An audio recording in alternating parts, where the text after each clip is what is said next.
اعوذ باللہ من الشیطان الرجیم، بسم اللہ الرحمن الرحیم۔ محترم صدر مجلس، معزز مہمانان گرامی اور حاضرین مجلس، جیسا کہ آپ نے عنوان ملاحظہ فرمایا تہذیبوں کا تصادم، اس کو تہذیبوں کا موازنہ بھی کہا جا سکتا ہے، اور اس عنوان کی اہمیت یہ ہے کہ یہ ہماری عصری تاریخ کے چند بڑے موضوعات میں سے ایک موضوع ہے،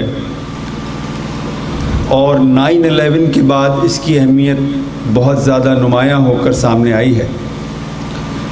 لیکن اس موضوع پر گفتگو میں جو دشواری محسوس ہوتی ہے وہ یہ ہے کہ ہمارے یہاں اور بالعموم پوری دنیا کے اندر بھی تہذیبوں اور ثقافتوں کو ڈیفائن کرنے کی جو سطح ہے وہ عموماً بہت پست ہے، اور ہم تہذیبوں یا ثقافتوں کو ظاہری معاملات یا اپیرنس کی بنیاد پر عموماً دیکھتے ہیں اور ان کو ڈیفائن کرتے ہیں۔ کچھ لوگ جب تہذیبوں کی بات کرتے ہیں تو وہ لباس، تراش خراش، وضاقتہ کی بات کرتے ہیں، کچھ لوگ زبانوں کی بات کرتے ہیں، کچھ لوگ اس سے زیادہ آگے بڑھ کر سیاسی نظام کی یا معاشی اور معاشرتی نظام کی بات کرتے ہیں۔ لیکن تہذیبیں جن سطحوں پر، جن بنیادوں پر ڈیفائن ہوتی ہیں وہ کچھ اور ہیں، اور جب تک ہم ان بنیادوں کو اپنے شعور کا حصہ نہ بنا لیں اس وقت تک ہم حقیقی معنوں میں یہ بات نہیں سمجھ سکتے کہ اسلامی تہذیب اور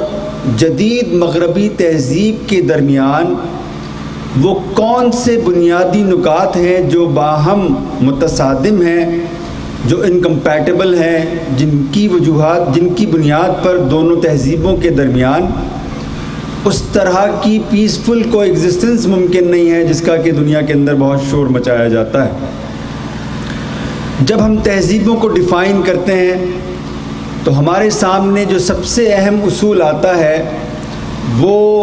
الہیات ہے۔ کسی تہذیب کی الہیات کیا ہے، یہ بہت بنیادی سوال ہے کسی بھی تہذیب کے سلسلے میں، یعنی کسی تہذیب کا آنٹولوجیکل پرنسپل کیا ہے۔ اور جب اس حوالے سے ہم اسلامی تہذیب اور مغربی تہذیب، جدید مغربی تہذیب کا موازنہ کرتے ہیں تو یہ حقیقت ہمارے سامنے آتی ہے کہ ہمارا الہیاتی اصول توحید کے سوا کچھ اور ہو ہی نہیں سکتا، یعنی ہم ایک خدا واحد کے ماننے والے ہیں۔ ہمارا ایمان ہے کہ وہی ہمارا خالق ہے، وہی ہمارا مالک ہے، وہی ہمارا رازق ہے، وہی ہمارا معبود ہے، اسی کی طرف سے ہم آئے ہیں، اسی کی طرف ہم لوٹ کر جائیں گے۔ یہ ہمارا تصور الہ ہے۔ یا اگر آپ ہندو تہذیب کی بات کرتے ہیں تو آپ کو معلوم ہے کہ ہندو تہذیب میں ایک سطح پر، یعنی جو ان کی مقدس کتابیں بالخصوص وید ہے، اس کے اندر توحید کا تصور اسی طرح موجود ہے جس طرح سے کہ ہمارے ہاں موجود ہے۔ لیکن جو پاپولر ہندوازم ہے اس میں اصول توحید تثلیث کے اصول میں کم و بیش تبدیل ہو گیا ہے، اور وہ ایک سطح پر 3 خداؤں کو مانتے ہیں، یعنی برہما ہے جس نے کائنات بنائی ہے، وشنو ہے جو کائنات کو چلا رہا ہے، اور شیو ہے جو بالآخر کائنات کو ختم کرے گا۔ ایک سطح پر وہ ایک خدا کو مانتے ہیں، دوسری سطح پر 3 خداؤں کو مانتے ہیں، اور اس سے اگلی سطح پر وہ 33 کروڑ خداؤں کو مانتے ہیں، کیونکہ ان کا یہ ایمان ہے کہ خدا کائنات کی ہر چیز میں حلول کیے ہوئے ہے، اس لیے کائنات کی ہر چیز ان کے نزدیک خدا کے درجے پر فائز ہے۔ یا عیسائیت کی آپ بات کرتے ہیں، آپ کو معلوم ہے کہ عیسائیت جو ہے وہ آسمانی مذاہب میں سے ایک مذہب ہے، لیکن انہوں نے بھی اپنے جو فنڈامنٹلز ہیں، جو بنیادی اصول ہیں، اس کے اندر ترمیم و اضافہ کیا، اور وہ بھی تثلیث کے قائل ہو گئے، یعنی خدا ہے اور اس کا بیٹا نعوذ باللہ حضرت عیسیٰ علیہ السلام ہے، اور روح القدس یعنی حضرت جبرائیل علیہ السلام ہے، اور خدا کا بیٹا اور روح القدس گویا خدا کی خدائی میں شریک ہیں۔ یہ ان کا تصور الہ ہے۔ تو یہ وہ تصور الہ ہے جس کی بنیاد پر اسلامی تہذیب ڈیفائن ہوتی ہے، ہندو تہذیب ڈیفائن ہوتی ہے، کرسچن سویلائزیشن ڈیفائن ہوتی ہے۔ لیکن جدید مغربی تہذیب کا جو تصور الہ ہے وہ یہ ہے کہ اس نے خدا کے انکار کے بعد مادے کو اپنا خدا بنا لیا، اور مادے کے ساتھ اس نے وہ صفات وابستہ کر لیں کہ جو ہم خدا کے ساتھ وابستہ کرتے ہیں۔ مثال کے طور پر ہمارے تصور الہ کا ایک پہلو یہ ہے کہ ہم یہ سمجھتے ہیں، ہمارا یہ ایمان ہے کہ خدا ہمیشہ سے ہے اور ہمیشہ موجود رہے گا، یعنی خدا ایک دائمی وجود ہے، ایک دائمی ہستی ہے. یہ ہمارے تصور الہ کا ایک بہت بنیادی پہلو ہے. اسی طرح جو جدید مغربی تہذیب کے علمبردار ہیں، جو مادے کو اپنا خدا سمجھتے ہیں، انہوں نے مادے کے ساتھ یہ صفت وابستہ کی ہوئی ہے کہ مادہ بھی وہی کہتے ہیں کہ پیرش نہیں ہوتا، کبھی وہ فنا نہیں ہوتا، وہ شکلیں بدل لیتا ہے، کہیں وہ بھاپ بن جاتا ہے، کہیں وہ برف بن جاتا ہے، کہیں وہ پانی بن جاتا ہے، کہیں وہ لکڑی کی صورت میں سامنے آتا ہے، کہیں وہ برادہ بن جاتا ہے، لیکن وہ فنا نہیں ہوتا، پیرش نہیں ہوتا. یہ ان کا مادے سے متعلق تصور ہے. اور تقریباً یہ تصور وہی ہے جیسا کہ میں نے عرض کیا کہ جو ہمارا تصور الہ ہے، ہمارا تصور الہ ہمیں بتاتا ہے کہ خدا ہمیشہ سے ہے اور ہمیشہ رہے گا. اسی طرح جس طرح ہم خدا کو ایک ہمیشہ باقی رہنے والا وجود سمجھتے ہیں، بالکل اسی طرح وہ بے جان مادے کو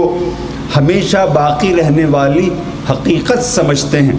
یا ان کا جیسے ہمارا تصور الہ یہ کہ خدا ایک صاحب شعور ہستی ہے، اسی طرح وہ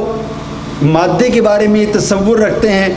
کہ مادہ جس کو کہ میں اور آپ سمجھتے ہیں کہ یہ شعور نہیں رکھتا، ان کا کہنا یہ ہے کہ یہ جو آپ کو کائنات کے اندر زندگی کی مختلف صورتیں نظر آتی ہیں، انسان ہیں، حیوانات ہیں، نباتات ہیں، جمادات کی اتنی شکلیں ہیں، ان کا کہنا یہ ہے کہ یہ شکلیں ممکن ہی نہیں ہیں اگر مادے کے اندر شعور نہ پایا جاتا ہو. تو انہوں نے گویا مادے کے ساتھ، مادے کو الہ بنا کر اس کے ساتھ وہ صفات وابستہ کرنے کی کوشش کی کہ جو ہم زندہ خدا کے ساتھ وابستہ کرنے کی کوشش کرتے ہیں. اور آپ کو معلوم ہے کہ ایسا کیوں ہوتا ہے، ایسا کیوں ہوا؟ اس کا سبب یہ ہے کہ انسان جب حقیقی خدا کا انکار کرتا ہے اور کوئی جھوٹا خدا اس کو ایجاد کرنا پڑتا ہے، تو اس کی مجبوری بن جاتی ہے کہ اس کے ساتھ وہ عظمت وابستہ کرنے کے لیے جو صرف خدا کا حصہ ہے، اس کے ساتھ وہ صفات وابستہ کرے کہ جو حقیقی خدا کے ساتھ ہی وابستہ کی جا سکتی ہیں. چنانچہ مغربی تہذیب نے مادے کو اپنا خدا بنا کر اس کے ساتھ وہ صفات وابستہ کی جو خدا کے ساتھ وابستہ کی جا سکتی ہیں. اور جب ہم اسلامی تہذیب اور جدید مغربی تہذیب کے تصور الہ پر نظر ڈالتے ہیں تو ایک لمحے کے اندر ہم پر یہ حقیقت آشکار ہو جاتی ہے کہ ان دونوں تہذیبوں کے تصور الہ کے درمیان، اگرچہ وہ الہ کو مانتے نہیں ہیں، اگرچہ وہ خدا کے وجود کے قائل نہیں ہیں، لیکن مادے کو وہ اپنا خدا بنائے ہوئے ہیں. اور ان دونوں تصورات کے درمیان کوئی کمپیٹیبلٹی، کوئی پل بنانا ممکن نہیں ہے، ان کے درمیان کوئی ہم آہنگی تلاش نہیں کی جا سکتی. اگر ہمارا تصور الہ درست ہے، جو کہ درست ہے، تو ان کا تصور الہ یا ان کا تصور مادہ یا مادے کے ساتھ انہوں نے جو خواص وابستہ کیے ہیں، خصوصیات وابستہ کی ہیں، وہ یقیناً باطل ہے. اور اگر آپ ان کے تصور الہ کو مان لیں تو اسلام کے تصور الہ کا انکار واجب ہو جاتا ہے. تو یہ دو بنیادی تصورات ہیں جن سے کہ پوری تہذیب ایمنیٹ کرتی ہے. یعنی اسلام کا جو اصول توحید ہے، اگر آپ اس کو دیکھیں گے، اس کا اثر ہماری تہذیب کے ایک ایک جز پر پڑا ہے. یعنی اگر ہم قرآن کی تشریح و تعبیر کرتے ہیں تو توحید کی روشنی میں کرتے ہیں، اگر ہم رسول اکرم صلی اللہ علیہ وسلم کے اقوال کو سمجھنے کی کوشش کرتے ہیں تو توحید کے اصول کی روشنی میں کرتے ہیں، اگر ہم اپنی تہذیب کے مختلف مظاہر کا جائزہ لیتے ہیں تو ہم اصول توحید ان کے اندر تلاش کرتے ہیں. ایک زمانہ تھا کہ ہمارے جو تمام علوم اور تمام فنون تھے وہ خدا مرکز یا گاڈ سینٹرک تھے. اب نہیں رہے ہیں، لیکن وہ گاڈ سینٹرک رہے ہیں ہمارے علوم. تو ہم نے جو کائنات پیدا کی، تہذیب کی، اس کے ایک ایک جز میں ہم اللہ تعالیٰ کے وجود کا، اس کی موجودگی کا جلوہ دیکھتے ہیں، اور ہماری پوری تہذیب اصول توحید کا حاصل ہے. اسی طرح ان کی جو جدید مادی تہذیب ہے وہ ان کے تصور مادہ کا یا ان کے تصور الہ کا حاصل ہے. اسلامی تہذیب اور جدید مغربی تہذیب کے درمیان یا کسی بھی تہذیب کے درمیان جو دوسرا بڑا امتیاز، جو دوسرا بڑا فرق واقع ہوتا ہے، وہ اس تہذیب کے تصور علم یا اس کے ایپسٹیمولوجیکل فاؤنڈیشن کی بنیاد پر ہوتا ہے. یعنی یہ سوال انسان کی زندگی کا ایک بہت بنیادی سوال ہے کہ انسانی زندگی میں یقینی علم کا سرچشمہ کہاں ہے. اس لیے کہ انسان یقینی علم کا متلاشی ہے، اس کا محتاج ہے. آپ گھر سے باہر نکل کر بازار جاتے ہیں اور آپ کو کوئی معمولی سی چیز خریدنی ہوتی ہے، اس کے لیے ضروری ہے کہ آپ گھر سے اس دکان تک جانے کا رستہ آپ کو معلوم ہو جس سے کہ آپ کو وہ چیز خریدنی ہے۔ اگر آپ کے پاس یہ یقینی علم نہ ہو تو آپ اس دکان تک نہیں پہنچ سکتے، ممکن نہیں ہے۔ یعنی چھوٹی سی چھوٹی بات کے لیے بھی یقینی علم کا محتاج ہے آدمی، اور اگر اس کے علم میں کہیں خلل واقع ہو جائے، اس کے اوپر یہ حقیقت آشکار ہو جائے، یا اس کو یہ محسوس ہونے لگے کہ میرا علم یقینی نہیں، پتہ نہیں جس دکان سے میں یہ خریدنے کے لیے جا رہا ہوں وہ دکان موجود بھی ہے کہ نہیں ہے، تو انسان کی پوری زندگی کا نظام درہم برہم ہو جائے۔ یہ انسانی زندگی کی محتاجی ہے، یہ اس کا ایک بہت بنیادی تقاضا ہے۔ اور جب ہم اسلامی تہذیب سے یہ سوال پوچھتے ہیں کہ تمہارے فریم ورک کے اندر یقینی علم کا سرچشمہ کہاں ہے، تو صرف اس کا ایک ہی جواب ہمیں ملتا ہے، اور وہ یہ کہ ہماری تہذیب ہمیں بتاتی ہے کہ یقینی علم کا سرچشمہ وحی الہی کے سوا کوئی ہو ہی نہیں سکتا، اس لیے کہ جو ہمارا خالق ہے، مالک ہے، رازق ہے، وہی جانتا ہے کہ ہمارے لیے کیا بہتر ہے اور کیا بہتر نہیں ہے، اور اس بندوبست کو اس نے انسانوں تک پہنچانے کے لیے رسالت کا ایک ادارہ قائم کیا۔ اس نے انبیاء و مرسلین بھیجے 1,24,000، اور ان کے ذریعے سے اس نے انسانوں کو بتایا کہ راہ ہدایت کیا ہے، خدا کیا ہے، اس کی ذات کیسی ہے، اس کی صفات کیسی ہیں، وہ کس چیز کو حلال کہتا ہے، کس چیز کو حرام کہتا ہے، کون سی چیز اس کے نزدیک حسین ہے، کون سی قبیح ہے، کون سا رستہ جنت کی طرف جانے والا ہے، کون سا رستہ جہنم کی طرف جانے والا ہے، ایک ایک چیز اس نے ہمیں بتائی۔ اور اگر ہم تک اس نے اپنا یہ علم منتقل نہ کیا ہوتا تو ہم یہ زندگی بسر کرنے کے قابل ہی نہ ہوتے۔ لیکن جو جدید مغربی تہذیب ہے، آپ کو معلوم ہے کہ اس نے جب خدا کا انکار کیا تو اس نے مذہب کے بنیادی علمی سورس یعنی علم وحی کا بھی انکار کیا، اور کہا کہ انسان کو اپنی انفرادی اور اجتماعی زندگی بسر کرنے کے لیے کسی خارج سے مسلط کی ہوئی ہدایت کی کوئی ضرورت نہیں ہے۔ انسان بالغ ہے، وہ صاحب شعور ہے، اور وہ اپنے اچھے برے کا فیصلہ کرنے کا خود اختیار رکھتا ہے۔ چنانچہ ہم اپنی عقل کی روشنی میں طے کریں گے کہ ہمارے لیے کیا مفید ہے اور کیا مفید نہیں ہے، کیا حق ہے کیا باطل ہے، یہ ہماری عقل اس کا فیصلہ کرے گی۔ تو ان کا جو سورس ہے، جو ان کا سورس آف نالج ہے، وہ یکسر بدل گیا، اور اس کے بدل جانے سے ایک بہت بڑا تہذیبی امتیاز ان کے اور ہمارے درمیان پیدا ہوا۔ اس تہذیبی امتیاز پر گفتگو فی الحال میرا موضوع نہیں ہے، فی الحال موضوع یہ ہے کہ ہم ان فاؤنڈیشنز کو دیکھنے کی کوشش کر رہے ہیں کہ جو دونوں تہذیبوں کے درمیان امتیاز پیدا کرتی ہیں اور جو انکمپیٹیبلٹی پیدا کرتی ہیں دونوں تہذیبوں کے درمیان۔ تو ہمارا تصور علم وہی مرکز ہے، اور ان کا تصور علم عقل مرکز ہے۔ اور آپ کو معلوم ہے جب عقل کا لفظ استعمال کرتے ہیں تو بعض لوگ اس سے یہ مراد لیتے ہیں کہ جیسے جدید مغربی تہذیب تو عقل کو مانتی ہے، اور جو اسلامی تہذیب ہے وہ گویا عقل کے انکار پر کھڑی ہوئی ہے، یعنی وہ کوئی اندھا دھند ایسی تہذیب ہے کہ جو انسان کی عقل کو ایک طرف رکھ دیتی ہے اور کہتی ہے کہ بس جو قرآن میں آیا ہے اور جو حدیث کے اندر آیا ہے تمہیں وہ ماننا ہے اور اس کے سوا کچھ نہیں ماننا ہے۔ اس طرح کا تصور اور اس طرح کا تاثر ہمارے لبرل سرکلز بھی پیدا کرتے ہیں اور سیکولر سرکلز بھی پیدا کرتے ہیں۔ تو اس سلسلے میں یہ وضاحت ضروری ہے کہ اسلام عقل کا نہ کبھی منکر تھا، نہ ہے، نہ ہو سکتا ہے۔ عقل ایک لیجٹیمیٹ آلہ ہے، ایک بالکل صحیح آلہ ہے، اور انسان کی ضرورت کے تحت اس کو تخلیق کیا گیا ہے، لیکن عقل صحیح طور پر کام کرنے کے لیے وحی کی روشنی کی محتاج ہے۔ اگر وہ وحی کی روشنی میں کام کرے گی تو صحیح کام کرے گی، صحیح تجزیہ کرے گی، صحیح نتائج تک پہنچے گی، اور اگر وہ وحی کی منکر ہو جائے گی تو اس کے استنباط کی نوعیت اور اس کے تجزیے کی نوعیت اور اس کے نتائج کی نوعیت یکسر طور پر بدل کر رہ جائے گی۔ چنانچہ اسلام عقل کا منکر نہیں ہے، لیکن وہ عقل کو وحی کے تابع کرنے کا قائل ہے کہ عقل سے کام لو لیکن عقل کو وحی کے تابع رکھو تاکہ وہ صحیح طرح سے کام کر سکے۔ اور یہ عقل کا انکار نہیں ہے بلکہ یہ عقل کی فضیلت پر ایک اضافہ ہے، لیکن یہ بات عموماً لوگ سمجھتے نہیں ہیں۔ تو دوسرا تصور ہمارا تصور الہ کے بعد تصور علم ہے کہ جس نے اسلامی تہذیب اور مغربی تہذیب کے درمیان فرق پیدا کیا، اور یہ فرق بھی ناقابل، یعنی اس کے یہ جو خلیج ہے ان دونوں تہذیبوں کے درمیان علم کے اصول کے حوالے سے، یہ بھی ناقابل عبور نظر آتی ہے بظاہر۔ تیسرا تصور کسی تہذیب کا جس کی بنیاد پر وہ تہذیب ڈیفائن ہوتی ہے، اس تصور سے اس بات سے متعلق ہے کہ ہر تہذیب کو اس سوال کا جواب دینا پڑتا ہے کہ یہ جو زندگی ہے، یہ جو کائنات ہے، یہ کس طرح خلق ہوئی، یعنی یہ کہاں سے وجود میں آئی. مطلب ظاہر ہے کہ انسان موجود ہے، کائنات، یہ چاند سورج ستارے موجود ہیں، یہ کہیں نہ کہیں سے تو آئے ہیں. تو کہاں سے آئے ہیں؟ اس سوال کا جواب انسان ازل سے تلاش کر رہا ہے، ہمیشہ سے تلاش کر رہا ہے اور ہمیشہ تلاش کرتا رہے گا. اور ہمارا دین ہمیں اس سوال کا جو جواب فراہم کرتا ہے وہ یہ ہے کہ ہم اس بات کو مانتے ہیں کہ اللہ تعالیٰ ایسی صاحب ارادہ ہستی ہے کہ وہ اس نے کن کہا اور یہ پوری کائنات جملہ تفصیلات کے ساتھ خلق ہو گئی. یعنی وہ جس طرح انسانوں پر ہم اگر قیاس کرتے ہوں اس کو کہ ہمیں کوئی چیز تخلیق کرنی ہوتی ہے، ہم اس کا ایک آئیڈیا پہلے سوچتے ہیں، پھر اس آئیڈیا کو مٹیریلائز کرنے کے لیے جو وسائل ہوتے ہیں وہ باہم پہنچاتے ہیں، پھر ان کو باہم جوڑتے ہیں. مطلب اس میں ایک ہمیں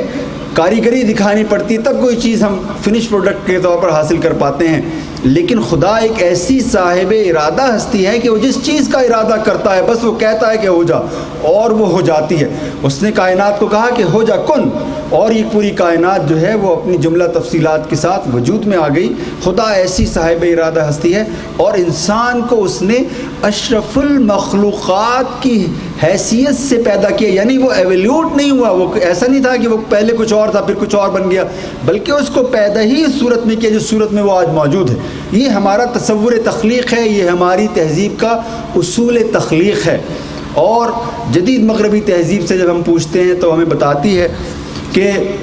یہ پوری کائنات، یعنی جو ان کا تازہ ترین نظریہ ہے جس کو وہ بگ بینگ تھیوری کہتے ہیں، اور بعض لوگ یہ سمجھتے ہیں کہ شاید وہ ایک ریلیجس تھیوری ہے، بعض لوگ اس سے مذہب برآمد کرنے کی کوشش کرتے ہیں کہ وہ یہ کہتے ہیں کہ صاحب یہ جو کائنات ہے وہ ایک انتہائی کنڈینس ذرے کے دھماکے سے وجود میں آئی. یعنی ایک انتہائی کنڈینسڈ فارم رکھنے والا ایک ذرہ موجود تھا، اور وہ ایک تاریخ کے ایک مرحلے پر اس کے اندر ایک دھماکہ ہوا، اور یہ پوری کائنات اس کی توسیع ہے. وہ یہ سمجھتے ہیں، اور یہ مطلب اس کی کوئی وضاحت، کوئی سائنٹیفک ایکسپلینیشن نہ ان سے پہلے ممکن ہوئی ہے، نہ شاید اب ممکن ہو سکے گی، کیونکہ ان کی ذہن کی رسائی کے دائرے سے باہر کی چیز ہے. جس چیز کا وہ مشاہدہ اور تجربہ نہیں کر سکتے اس کو وہ ایکسپلین بھی نہیں کر سکتے. وہ یہ ان کی محدودات کا مسئلہ ہے. تو ان کا جو تصور تخلیق ہے کائنات کا وہ یہ ہے ان کا. اور بعض لوگ سمجھتے ہیں کہ جب یہ بات کہی جاتی ہے کہ کائنات بگ بینگ کے نتیجے میں وجود میں آئی، تو یہ ایک ان کو لگتا ہے کہ جیسے یہ ایک روحانی ایک نظریہ ہے کائنات کے بارے میں. لیکن آپ اس پر غور کریں کہ ان کا تصور یہ ہے کہ یہ کائنات ایک ذرے سے وجود میں، یعنی ذرہ پہلے موجود تھا، خواہ وہ کتنا ہی کنڈینس فارم میں ہو. تو اس کا مطلب ہے کہ وہ کائنات کے مادی وجود ہی کا اقرار کرتے ہیں، جبکہ ہمارا ایمان یہ ہے کہ خدا ایسی صاحب ارادہ ہستی ہے کہ وہ چیزوں کو عدم سے وجود میں لانے پر قادر ہے. یعنی جو چیز نان ایگزسٹنٹ ہے اس کو وہ ایگزسٹنٹ بنانے پر، جو غیر موجود ہے اس کو موجود بنانے پر قادر ہے. اور یہ کائنات اسی طرح یہ کبھی موجود نہیں تھی اور پھر یہ موجود ہوئی اس کے کہنے سے. تو خدا ایسی صاحب ارادہ ہستی ہے کہ وہ جب تخلیق کرنے پر آتا ہے تو کہتا ہے کن، ہو جا، اور چیز ہو جاتی ہے. تو ہمارا تصور تخلیقی ہے. اور انسان کے بارے میں ہم یہ سمجھتے ہیں کہ انسان ایولیوٹ نہیں ہوا ہے، بلکہ وہ اسی طرح اشرف المخلوقات کی حیثیت سے اللہ تعالیٰ نے اس کو خلق کیا اور اپنا خلیفہ بنایا اور زمین پر بھیجا، اور اس کی ہدایت اور رہنمائی کا ایک نظام اس نے قائم کیا. اس کے برعکس جو جدید مغربی تہذیب ہے وہ ڈارون کے تصور ارتقاء پر اس طرح سے ایمان لائی ہے کہ اب خود مغرب کے اندر ڈارون کے تصور ارتقاء پر کافی مطلب بحث و تمیز ہوئی ہے، اور بہت بڑے بڑے نمایاں لوگوں نے اس کو رد کیا ہے. اور اس کے رد کے بہت سارے اصول ہیں. اس میں سے ایک اصول ابھی میں آپ کے سامنے بیان کرتا ہوں، اور وہ یہ ہے کہ یہ تو ممکن ہے کہ اصول برتر سے اصول کمتر کا ظہور ہو، لیکن یہ ممکن نہیں ہے کہ اصول کمتر سے اصول برتر کا ظہور ہو. یعنی یہ تو ممکن ہے کہ انسان حیوان بن جائے، یہ تو پاسبل ہے، اس لیے کہ انسان ایک برتر مخلوق ہے اور اس کے اندر حیوانی ایلیمنٹ بھی موجود ہے. چنانچہ یہ ممکن ہے کہ وہ اسفل السافلین بن جائے، لیکن یہ ممکن نہیں ہے کہ اسفل السافلین جو ہے وہ انسان بن جائے. کہ آپ سمجھیں کہ بندر جو ہے انسان بن گیا، اور ان کا تصور تو یہ ہے کہ زندگی کا ارتقاء اس طرح ہوا کہ سب سے پہلے اس زمین پر رینگنے والا ایک جرثومہ تھا، اور وہ اس نے ارتقاء کی مختلف منازل طے کی، اور پھر وہ یہ بنا، پھر وہ یہ بنا، پھر بالآخر وہ بندر بن گیا، اور بندر بھی ارتقاء کے مختلف مراحل سے گزرا، وہ بالآخر انسان کی صورت میں سامنے آیا. اور اس تھیوری کے اندر جس کو کہ وہ تقریباً عقیدہ بنائے ہوئے ہیں، اس کے اندر اتنے مسنگ لنکس ہیں، جو مسنگ لنک کی اصطلاح بھی میں انہی کی سائنٹسٹوں کی وضع کی ہوئی آپ کے سامنے بیان کر رہا ہوں کہ اتنے مسنگ لنکس ہیں کہ وہ کبھی بھی ان کو تلاش نہیں کر سکے اور ٹوٹی ہوئی کڑیوں کو وہ کبھی بھی جوڑ نہیں سکے، لیکن وہ خدا کے اور مذہب کے انکار کے بعد زندگی کو ایکسپلین کرنے کے حوالے سے ڈارون کے تصور ارتقاء اور اس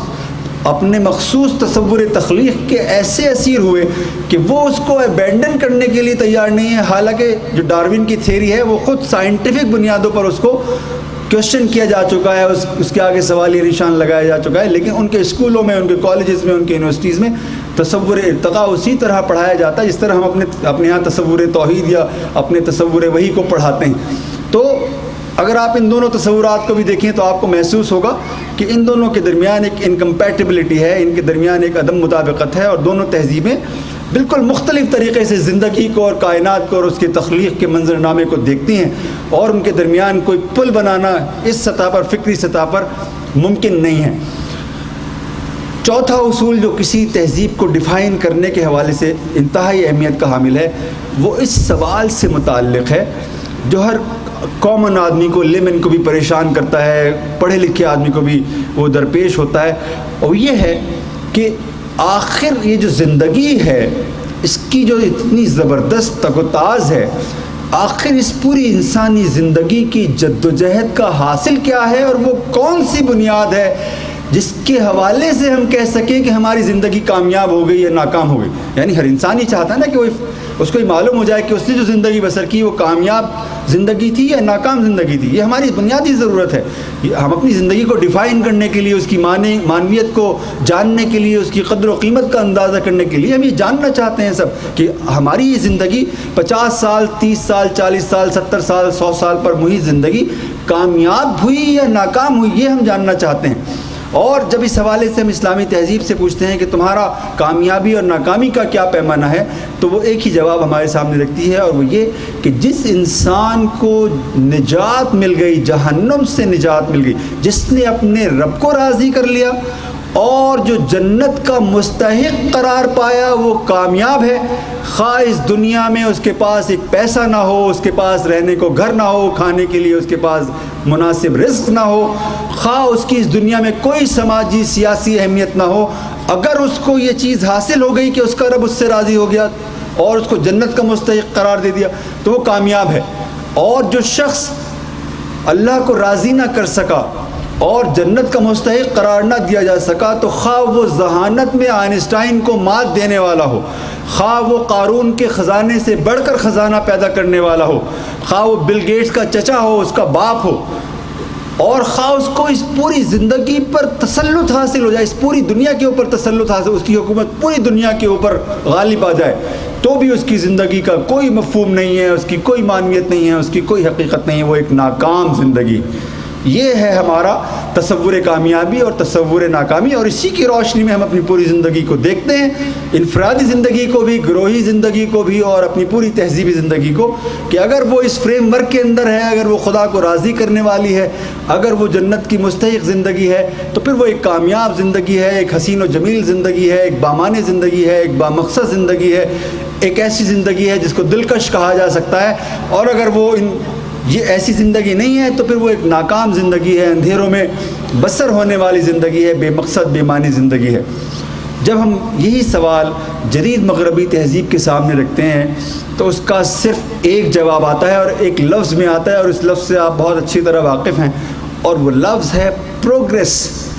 ترقی، مادی ترقی۔ جب آپ کہتے ہیں کہ کون انسان کامیاب ہے، وہ کہتے ہیں جی وہ جس نے مادی ترقی کی، اور آپ کو معلوم ہے کہ مادی ترقی کے جو پیمانے ہیں وہ بالکل واضح ہیں۔ اس کے ان پیمانوں کے دو پرنسپلز جو ہے وہ اس وقت پوری دنیا کو ڈومینیٹ کر رہے ہیں۔ نمبر ایک، دولت، جس کے پاس دولت ہے وہ کامیاب ہے، اور جس کے پاس طاقت ہے وہ کامیاب ہے۔ یہ دو پرنسپل ہیں۔ جس نے دولت حاصل کی، زیادہ سے زیادہ عہدہ اور منصب حاصل کیا، طاقت حاصل کی، وہ کامیاب ہے، اور جس نے جو ان دونوں چیزوں کو حاصل کرنے میں کامیاب نہیں، خواہ وہ اخلاقی اعتبار سے، روحانی اعتبار سے کتنا ہی سپیریئر ہو، خواہ وہ خدا کے کتنے ہی قریب ہو، خواہ وہ کتنی نمازیں پڑھنے والا ہو، روزہ رکھنے والا ہو، کتنا ہی متقی ہو، کتنا ہی پرہیزگار ہو، اس کی کوئی یوٹیلیٹی نہیں ہے، اس کی کوئی اہمیت نہیں ہے۔ اور آپ جانتے ہیں کہ اس بنیاد پر جدید مغربی تہذیب نے انسانوں کو نہیں بلکہ پوری انسانیت کو کیٹیگرائز کر دیا ہے، اس کو درجوں میں منقسم کر دیا ہے۔ ایک پہلی دنیا ہے، فرسٹ ورلڈ ہے، ایک سیکنڈ ورلڈ ہے، ایک تھرڈ ورلڈ ہے،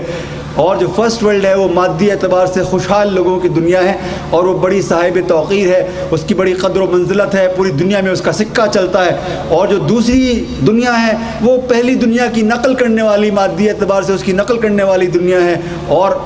ہر آدمی ہر قوم جو ہے کوشش کر رہی ہے کہ اچھا کسی طرح سے وہ اگر ترقی یافتہ نہیں بن سکتی تو ترقی پذیر ہی بن جائے، اور وہ جو ترقی کے دائرے سے بھی نیچے کھڑے ہوئے ہیں جن کو آپ پسماندہ اقوام کہتے ہیں، ان کی کوشش ہے کہ وہ کم از کم ترقی پذیر تو بن جائیں۔ تو یہ پوری کیٹیگرائزیشن ہے، انسان بھی تقسیم ہے، یعنی انسانی تقسیم اگر آپ دیکھنا چاہیں تو آپ اس کراچی کے یا پاکستان کے کسی بھی شہر، کسی بھی گاؤں، کسی بھی دیہات کو دیکھ سکتے ہیں۔ کچھ لوگ ہیں جو طبقہ عمرہ سے متعلق ہیں، اور خواہ وہ ان کی دولت کہیں سے آئی ہو، کوئی یہ پوچھنے کے لیے تیار نہیں کہ کہاں سے آئی ہے، لیکن وہ صاحب توقیر ہیں، ان کے پاس اگر بلینز ہیں، اگر آپ ان کے پاس کروڑوں روپے ہیں، تو ہماری سوسائٹی میں کوئی نہیں پوچھتا کہ کہاں سے آئی ہے، حلال ہے حرام ہے، بس جس کے پاس دولت ہے وہ صاحب عزت ہے، صاحب توقیر ہے۔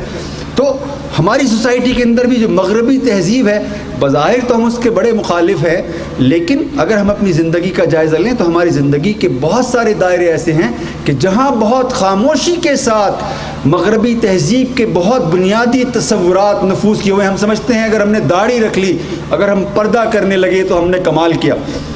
اگر ہم نماز پڑھتے ہیں اور نماز پڑھنے کا مطلب بھی ایک ریچول ادا کرنا ہے تو ہم سمجھتے ہیں ہم نے بڑا کمال کیا۔ لیکن جو ہماری زندگی کا سماجی دائرہ ہے، معاشی دائرہ ہے، جن سے کہ ہماری زندگی کو ڈیفائن کرنے والے پیرامیٹرز برآمد ہوتے ہیں، وہ تمام کے تمام تصورات، ان تمام تصورات کی جڑیں مغربی تہذیب کے اندر پیوست ہیں، اور وہ ہماری انفرادی اور اجتماعی زندگی کو اسی طرح آلودہ کر رہے ہیں جس طرح سے کہ وہ باقی دنیا کے حصوں کے اندر آلودہ کر رہے ہیں۔ تو وہ ڈیفائن کرتے ہیں اپنی زندگی کو مادی ترقی کے کانٹیکس میں۔ جو مادی اعتبار سے خوشحال ہے وہ کامیاب ہے، وہ حسین و جمیل ہے، بامانی زندگی بسر کرنے والا ہے، اور ہمارا تصور نجات جو ہے وہ ہمیں یہ بتاتا ہے کہ اصل چیز تو خدا کو راضی کرنا ہے۔ مطلب آپ لمبی داڑھی رکھ لیں اور چوکا پہن کر کھڑے ہو جائیں اور عمامہ پہن کر کھڑے ہو جائیں اور 15 حج کر کے آ جائیں، اس کا کوئی مطلب نہیں ہے، اس کی کوئی معنیت نہیں ہے۔ آپ نے اربوں کما لیے، خربوں کما لیے، اور آپ زکوٰۃ کی بد میں کروڑوں لٹاتے ہیں، اس کا بھی کوئی مفہوم نہیں ہے۔ اگر آپ نے اپنے خدا کو راضی نہ کیا تو اس بات کا بھی کوئی مفہوم۔ اصل چیز ہے خدا کی رضا کا حصول، اور خدا کی رضا کا حصول صحیح نیت اور اخلاص کی دولت کے بغیر حاصل ہو نہیں سکتا۔ ممکن نہیں ہے کہ آپ کی نیت صحیح نہ ہو اور آپ کے اندر اخلاص نہ ہو اور آپ خدا کو راضی کرنا چاہتے ہو، یہ ممکن نہیں ہے، امپاسبل ہے۔ خدا کو اخلاص پسند ہے۔ اگر آپ اس کی جناب میں 5 روپے دیں گے اخلاص کے ساتھ، رزق حلال سے 5 روپے دیں گے، تو وہ 5 روپے اس شخص کے 5 ارب روپے سے زیادہ اہمیت کے حامل ہیں کہ جو رزق حرام سے آئے ہوں گے اور جو اخلاص کے ساتھ نہیں دیے ہوں گے۔ اللہ تعالیٰ کو اخلاص پسند ہے۔ تو ہماری تہذیب ہمیں یہ بتاتی ہے کہ اصل چیز تو اللہ کی رضا ہے۔ جس نے اس کی رضا حاصل کی وہ کامیاب ہوا، جس نے جو جنت کا مستحق قرار پا گیا وہ کامیاب ہوا۔ باقی جتنے انسان ہیں وہ سب ناکام انسان ہیں، خواہ دنیا میں ان کا کوئی مقام اور کوئی منصب کیوں نہ ہو۔ تو دونوں تہذیبوں کو ڈیفائن کرنے والی، اور یعنی تمام تہذیبوں کو ڈیفائن کرنے والا چوتھا اصول یہ ہے۔ اور 5واں اصول جو تہذیبوں کو ڈیفائن کرتا ہے وہ ان کا تصور انسان ہے، ان کا کانسیپٹ آف مین ہے۔ اور جب ہم اس کی بات کرتے ہیں اور اپنے تصور انسان کو دیکھتے ہیں تو ہمارے تصور انسان کو ڈیفائن کرنے کے کئی پیمانے ہیں۔ مثال کے طور پر ایک پیمانہ یہ ہے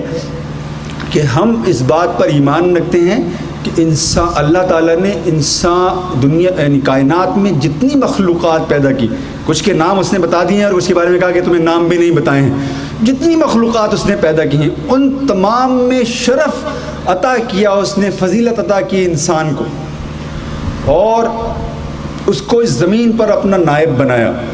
یہ انسان کا سب سے بڑا کارنامہ ہے، اس کی سب سے بڑی عظمت ہے۔ یعنی اگر خدا یہ کہہ دے کہ یہ جو مخلوق ہے یہ میری نائب ہے اس روئے زمین کے اوپر، اس سے بڑا کوئی شرف ہو سکتا ہے؟ اگر خود تخلیق کرنے والا کہے کہ یہ میری تمام تخلیقات میں سب سے برتر تخلیق ہے، تو تو اس نے مہر لگا دی کہہ کر کہ یہ سب سے برتر ہے.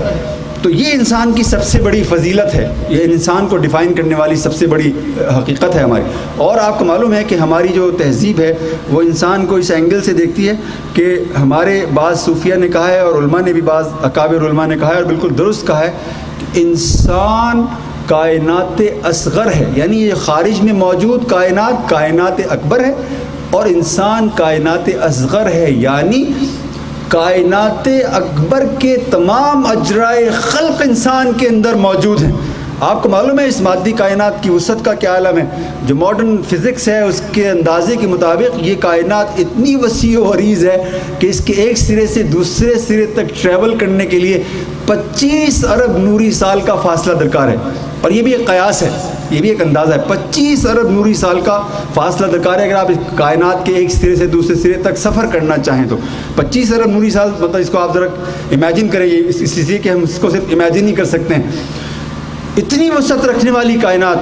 وہ میرے اور آپ کے اندر موجود ہے اپنے اجمال کے ساتھ. اتنی بڑی حقیقت ہے انسان. آپ انسان کو سمجھ رہے ہیں کہ یہ کوئی کہہ رہا ہے کہ مطلب انسان کو ڈیفائن جس طرح مغرب میں کیا گیا ہے اس پر بھی بہت ہم بات کر سکتے ہیں, لیکن بہرحال ایک سطح پر انسان ہمارے یہاں اشرف المخلوقات ہے, دوسری سطح پر وہ کائنات اصغر ہے, اور اس کا تیسرا ڈائمنشن یہ ہے کہ ہم اس بات پر ایمان رکھتے ہیں کہ انسان ایک 3 منزلہ عمارت ہے. روح ہے, نفس ہے اور جسم ہے. اور یعنی اس مجموعے کا جو گورننگ پرنسپل ہے وہ روح ہے. اور روح کے 2 معنی ہیں ہمارے یہاں. ایک وہ چیز کہ جو حقیقت انسانیہ کو ڈیفائن کرنے والی ہے, جو اللہ تعالیٰ کے رازوں میں سے ایک راز ہے, یعنی جو زندگی ہے, جو زندگی کا باعث ہے. ایک تو روح کے معنی یہ ہیں ہمارے یہاں, اور دوسرے روح کے معنی ہیں خدا سے تعلق. جس شخص کا خدا سے جتنا گہرا تعلق ہے وہ اتنی بڑی روحانی پرسنالٹی ہے, یعنی یہ تصور ہے ہمارے یہاں. اس کے برعکس جو جدید مغربی تہذیب ہے وہ انسان کو جسم سے آگے پہچانتی ہی نہیں ہے. اور اس فرق کی وجہ سے, یعنی مثال کے طور پر ہمارے یہاں جو نفس کے مدارج کا بیان ہے صوفیہ کے ہاں اور علماء کے ہاں, تو ہم مطلب ایک سطح پر 3 درجوں کے قائل ہیں, دوسری سطح پر 7 درجوں کے قائل ہیں. یعنی ہم سمجھتے ہیں کہ نفس امارہ ہے. نفس امارہ کیا ہے؟ گمراہی اور ضلالت میں مبتلا ایسا نفس جو نہ اپنے آپ کو بندے کی حیثیت سے پہچانتا ہے اور نہ اپنے خالق کو معبود کی حیثیت سے پہچانتا ہے. یہ نفس امارہ ہے. لیکن اس نفس کے اندر وحی کے اثر سے, وحی کے علم کے اثر سے, رسول اکرم صلی اللہ علیہ وسلم کی سیرت کے اثر سے, آپ کے لائے ہوئے پیغام کے اثر سے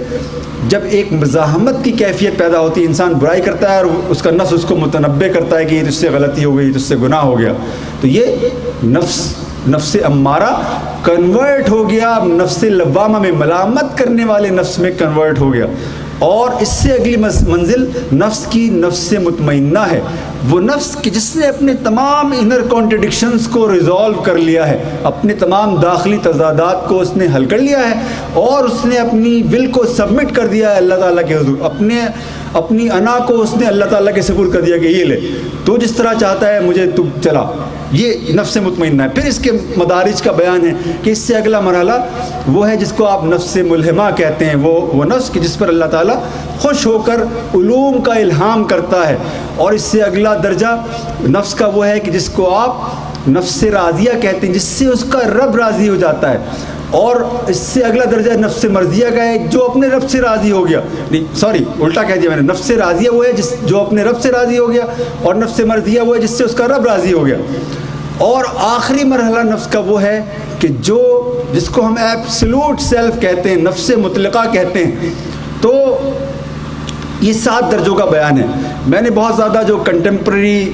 سائیکالوجی ہے وہ نہیں پڑھی ہے, لیکن ان کے جو 2-3 بڑے سائیکالوجسٹ ہیں ان کو جو تھوڑا بہت پڑھا ہے اس کی بنیاد پر میں آپ سے یہ کہہ سکتا ہوں کہ جو ماڈرن ویسٹرن سویلائزیشن کا